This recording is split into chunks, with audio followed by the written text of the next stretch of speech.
Oh boy, oh boy, oh boy. Let's talk about it. Let's talk about it, everybody. What's good?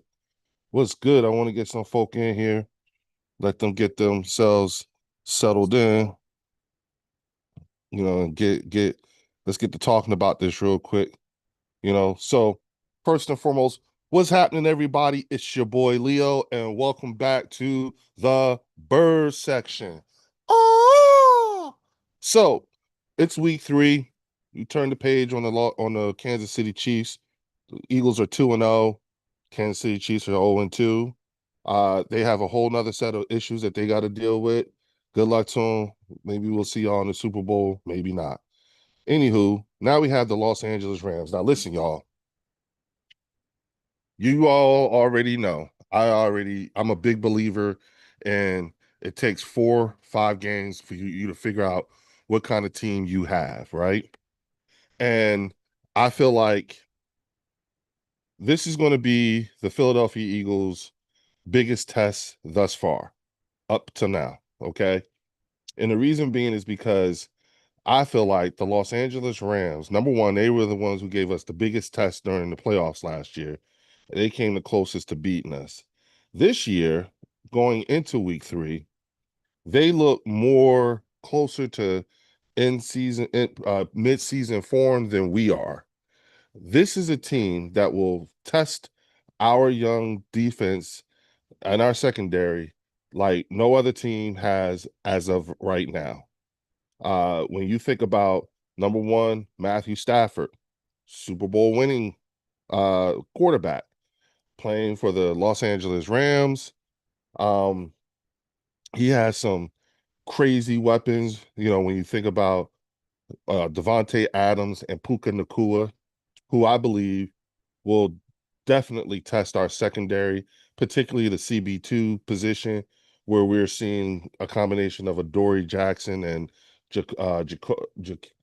Jacorian Bennett. Um, and I've been saying I believe that it's going to ultimately end up being Jacorian Bennett, who's going to end up being the full-time starter at the position. And I think that what will end up happening. Oh, and they have a really good running back named Kyron Williams. Okay. And they are running the ball very efficiently. And of course, Matthew Stafford is throwing the ball rather efficiently as well. And listen, folks, while you're here, please hit the like and subscribe button. Your boy needs to get that's that tip jar for your mans, okay? So hook me up, all right? And if you haven't already yet, do subscribe and share the shit out of this for me. Now, getting back to what I was saying about the Los Angeles Rams, I do believe that this will be our best, our biggest test on the secondary. If there are still flaws, this is the team that will actually play on those flaws. I'm sure Sean McVay has already game plan for it. They are a very well coached team. Okay. And they're young too. Um, and so, at least on the defensive side, on the offensive side, they've got some age with them, including Matthew Stafford. Now I know Matt Stafford has some issues with his back, and if the Eagles pass rush can get in there, you can see it become an issue. I don't see him running like as efficiently as like say Dak was running, or like Jalen Hurts runs, or even like Patrick Mahomes. But the fact of the matter is Matthew Stafford is and always has been a very dangerous, dangerous quarterback. Okay. And so seeing how, this is the biggest test for our young secondary, I love the way Andrew Makuba, our new rookie safety, has made his presence known like he did in the last game. And I think this will be that next test for him. And then also wondering who Quinyon Mitchell is going to line up against in the back on the offense, because it could be either Puka Nakua or it could be Devontae Adams. And then our ability to limit the run is going to be a big issue as well. You know, the Rams defense, you know, they They utilize a four-man pass rush at the sixth highest rate. And they've managed to generate pressure on two-thirds of their blitzes. So so Jalen Hurts' ability to get the ball out rather fast and make decisive throws is going to be it's going to be key. Now, here's the thing, okay? And you're going to hear this amongst other Eagles fans, content creators. And I do subscribe to the same thought process, which is the Eagles are due, and I think everyone knows it, the Eagles are due for a breakout game, and I think that that's what this game could be. I also think that this game could be the one game that, humbles us and puts us in our place in terms of, this could easily be a win, a loss for us too, equally as much as a loss. Now, the interesting thing is that you really don't know. Like I said, you don't know what kind of team you have until week 5, week 4, week 5. We're only in week 3. And so I like to see what kind of adjustments are being made, particularly when it comes from the play calling perspective. This is Kevin Patullo's third game ever calling plays in the NFL for with a Ferrari such as the one that he has. So being that Saquon, ran over him. I think Saquon in 2 games against the Rams last year, I think Saquon had something like over 450 yards or something like that, 500 yards running. So I don't expect to see that again this game. Because so far teams have been game planning to stop Saquon and almost daring Jalen Hurts to throw the ball, and by covering his receivers and doubling up on him, and then not really accounting for his ability to run. And so I think that this team right here, this defense will probably be the this could be the defense that we actually have an aerial attack where you'll see more AJ and Devontae. Just found out that Dallas Goedert practiced yesterday and today, so it looks like he'll probably make it back onto the field this weekend. Which again from a tight end position is going to be key.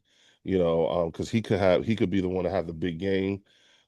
So I'm really kind of excited to see what our defensive secondary is going to look like. Now, granted, I know we've seen, running wide receivers running all over the field like gazelles and catching the ball. But if you think about it, our defense has held, our last 2 opponents to less than 23, 24 points, which is exactly what we did last year.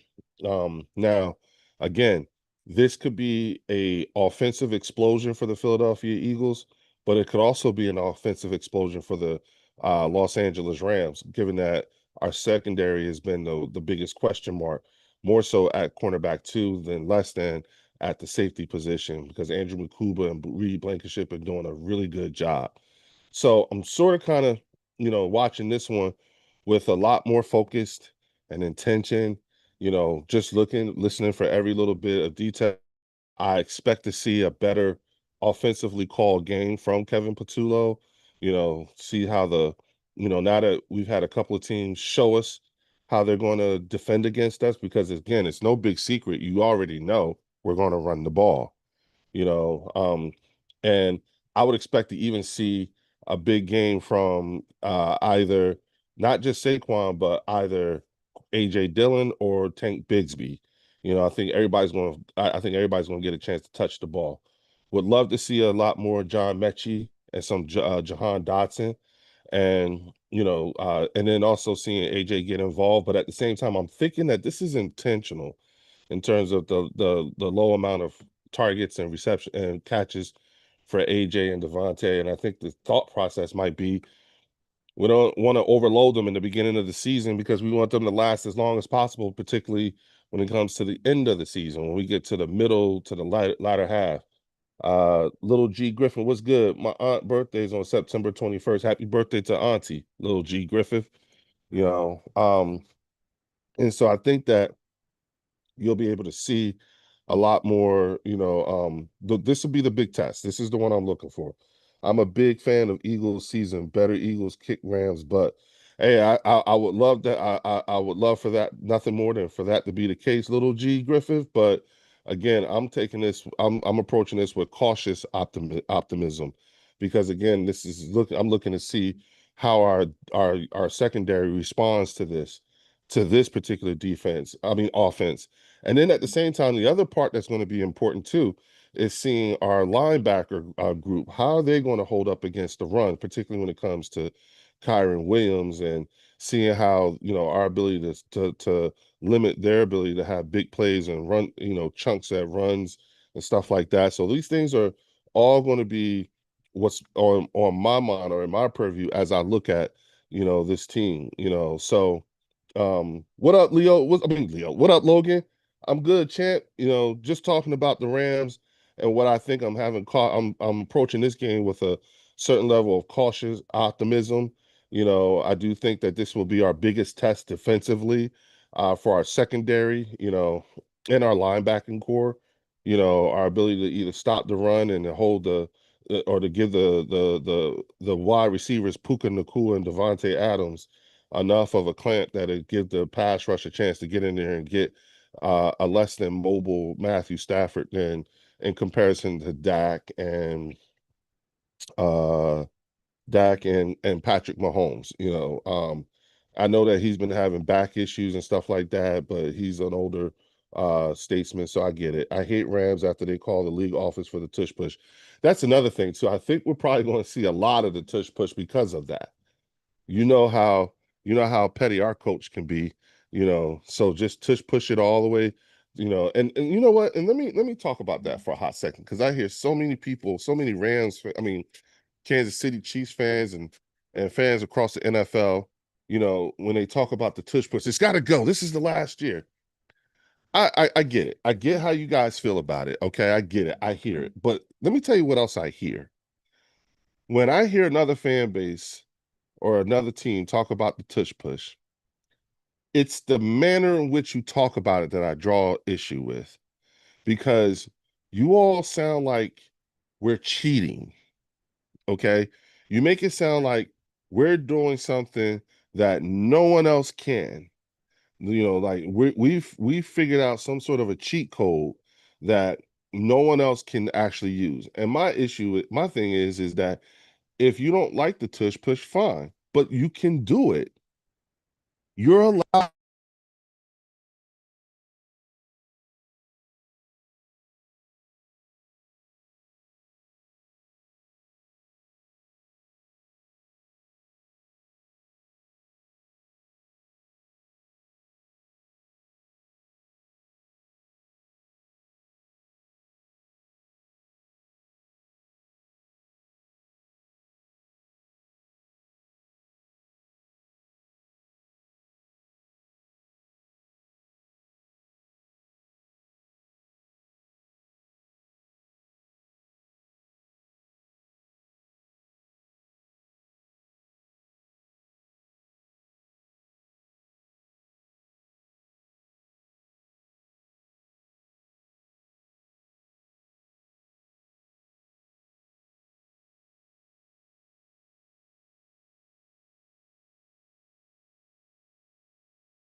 Okay, how about now? Can you guys hear me now?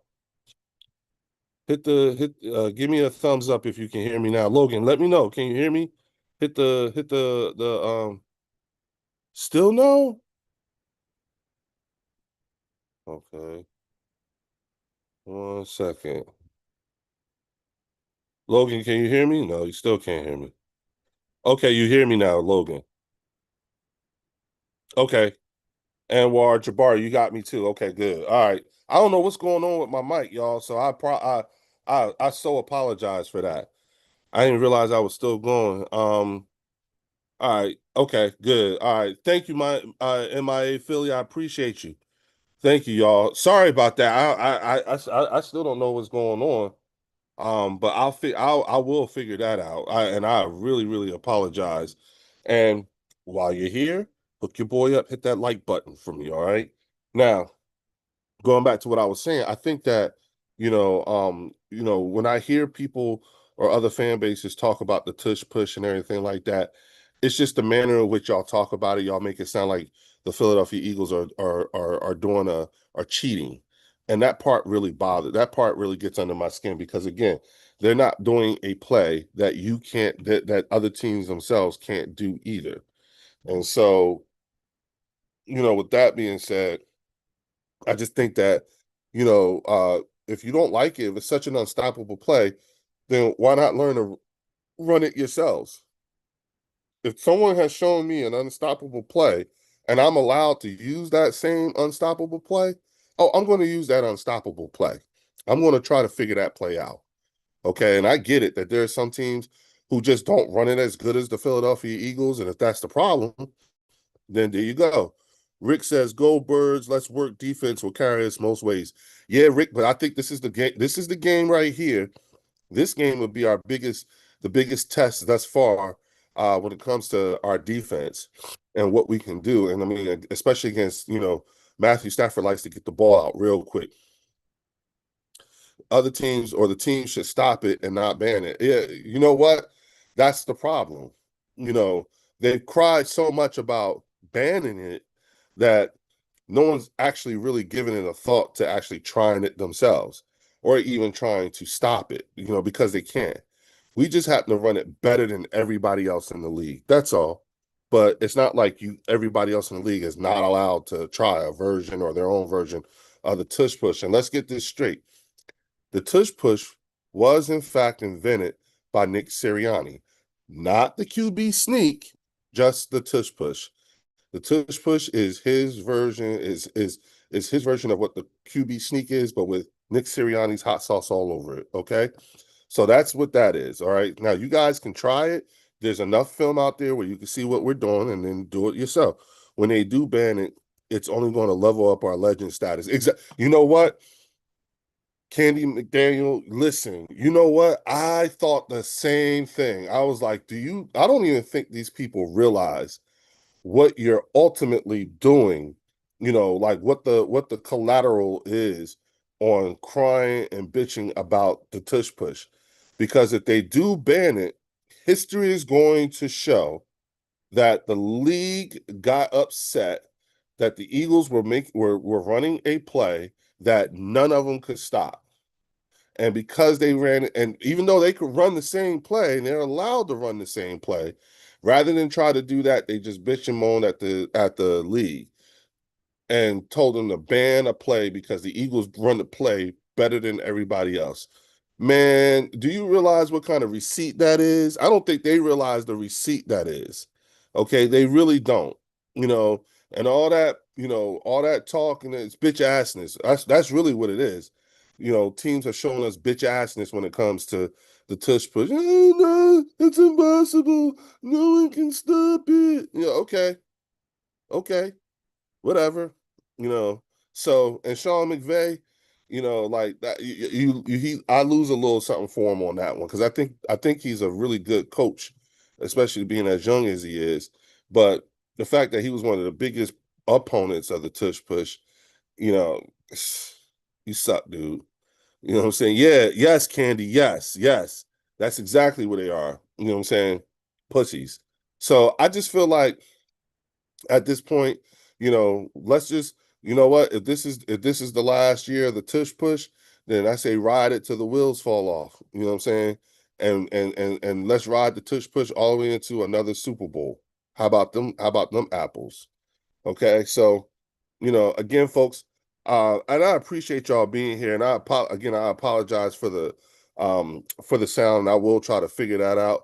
Also, Bill's coach was crying too, but they use it too. You know what? That is true. That is true. Here's the thing. I it's really tough for me when it comes to for coaches who were former coaches here in Philadelphia. Okay. And when I look at the Bills coach, McDaniels, here not McDaniels, what's the Bills coach's name? Because he was one of our former coaches too. Um oh hey Siri, what's the name of the coach for the Buffalo Bills? Sean McDermott. Yeah, damn. I don't know why I kept wanting to say Josh McDaniels, but Sean McDermott. Now, here's the thing about Sean McDermott, like why I have a bit of an affinity for him. Because a lot of you may not remember this, but you know, Sean McDermott was the coach who was elevated to defensive coordinator when JJ died, when Jim Johnson died. Okay. And so, which is why if you think about it, why the Buffalo Bills are one of the better blitzing defenses or teams year in and year out, is because he's actually from Jim Johnson's coaching tree and got his started here in Philadelphia. And he rose to the level of defensive coordinator when Jim Johnson died during the year, and he had to those were some serious shoes that he had to fill on the fly. And so, and he did the best he could. And so I always give a bit more grace to those type of guys like Jim Harbaugh down in Baltimore, like Jeff Fisher, he was a coach here when Jerome Brown was a player here. Same thing with John Gruden, he was a coach here, he was an assistant coach here. So when I come across coaches who have a background here in Philadelphia, then like Jonathan Gannon and Shane Steichen, I give a little bit of thing. Leo, did you see Adam Schefter was crying to Logan? Logan. That and the thing is that I don't even think they hear themselves when they cry about it, when they bitch and moan. That's why I said my problem is the way that you talk about it, the manner in which they talk about it, they make it sound like we're cheating. And that's where that's where my issue comes in at. Stop making it sound like the Eagles are doing something illegal and that we're the only team that's allowed to do it. No, you are allowed to do it too. You just can't do it as well as us. Period, point blank, full stop. Okay. Now, again, y'all, and I gotta get ready to run because I gotta run some errands real quick, but I'm gonna be back on here later on tonight to talk more, bro. Probably during the game, maybe halftime or before. Yeah, yeah, Logan, me too, man. It's like, come on, are you serious right now? But I do believe that this will be the week 3 is going to be our next biggest test for our defense, our young secondary. I like the way Andrew Lukuba's playing. I think the DB2 position is going to be tested. And you know what? Matthew Stafford is an older statesman quarterback who's accomplished and a NFL champ and a Super Bowl champion, right? Here's the thing, you know, he's a gunslinger, okay? He's not no punk, you know what I'm saying? Matthew Stafford is probably one of the toughest, if not the toughest quarterbacks in the league, okay? If you look back, all you have to do is look no further than his time in Detroit, and that will tell you. My man has been through some serious battles and has always stood 10 toes. If there's one thing that I respect those tough type of quarterbacks who stand 10 toes and will fight, just like Dan Marino, just like John Elway, just like Jim Kelly, like old school quarterbacks like that. And Matthew Stafford reminds me of them. The good news is for him is that he will, when he's all said and done, he will have a Super Bowl ring under his in his repertoire. So I'm happy for him with that. But I could see an old gunslinger like him. I could see him trying Quinyon Mitchell. I could see that. I don't see. I could see him. Whoever's guarding, whoever Quinyon is guarding, I could see him trying to do that. One of their cornerbacks is out for the season. Time for us to test them. And Candy, that's why I said this could be the game that we see the offensive explosion that everyone's been looking for. So, especially now that we know how teams are actually playing us when it comes to the run. So I'm anticipating seeing, Kevin Patullo calling a much better game, and having those guys ready and prepared. Jeff Stoutland doing the same thing with the O line, getting the protections right for Jalen and Jalen calling them out. So I'm anticipating that like this could potentially be the game where we have that offensive explosion. Um, then again, I could also see this being a game that exposes our secondary, particularly the DB2 position, to where we would have to make a dramatic change. And this could mean the end of a Dory Jackson being our CB2 and Jacorian Bennett coming in and taking over. So it's going to be this is an interesting one. So I'm just really looking forward to it. To see how everybody adapts to it. Yeah, me too, Candy. So with that, y'all, I'm going to say come to the bird section tonight. I'll probably be on right before the game, if not during halftime and definitely afterwards. Okay. And I'll see y'all later on tonight on the bird section. Oh, peace.